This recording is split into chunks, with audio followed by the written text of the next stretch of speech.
Good evening, it's Thursday, May 24th, and welcome to this SCW News Digest. Today, Stockton Mayor Michael Tubbs held the State of the City address. More on that in a few seconds. First, a look at today's top headlines. Last night, officers with the Stockton Police Department had to take a suspect to the ground. An adult male had allegedly robbed a victim's property on the 1,500th block of East Bianchi Road. Officers found the suspect who refused to follow commands and struck the officer. The officers were able to take him into custody.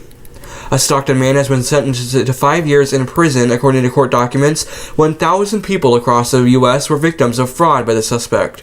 Many of those victims included Target red card holders. The state of our city is stronger and will continue to get stronger as we get closer together. Thank you. God bless Stockton. God bless you all. God bless America. And that was the theme and part of Stockton Mayor Michael Tubbs' State of the City address today. Tubbs took to the stage at the 20th annual event shortly after 1:05 this evening. He continued on talking until roughly 2:20, discussing all things from the Swenson issue to education in his newly founded Stockton Scholars program.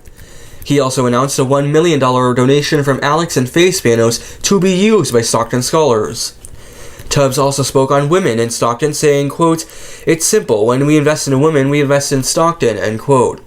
Tubbs' speech also talked about immigration. In the address, Mayor Tubbs solidified his stance that officers should not ask about immigration status. He also spoke on crime rates. He said, quote, "Overall crime is down and our homicides are down by 13%, this time from last year. Non-fatal shootings are down 40% and property crime is down 6%, end quote.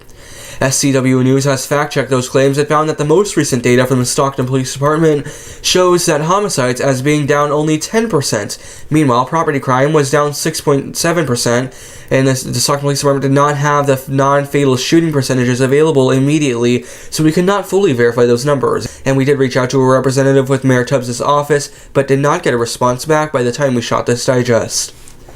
In the speech, he also welcomed Stockton Unified School District's new superintendent. He also noted what he calls 5 rules of the game when it comes to Swenson Golf Course. The first rule, he said, was that he was committed to keeping the Swenson Golf Course open as a golf course.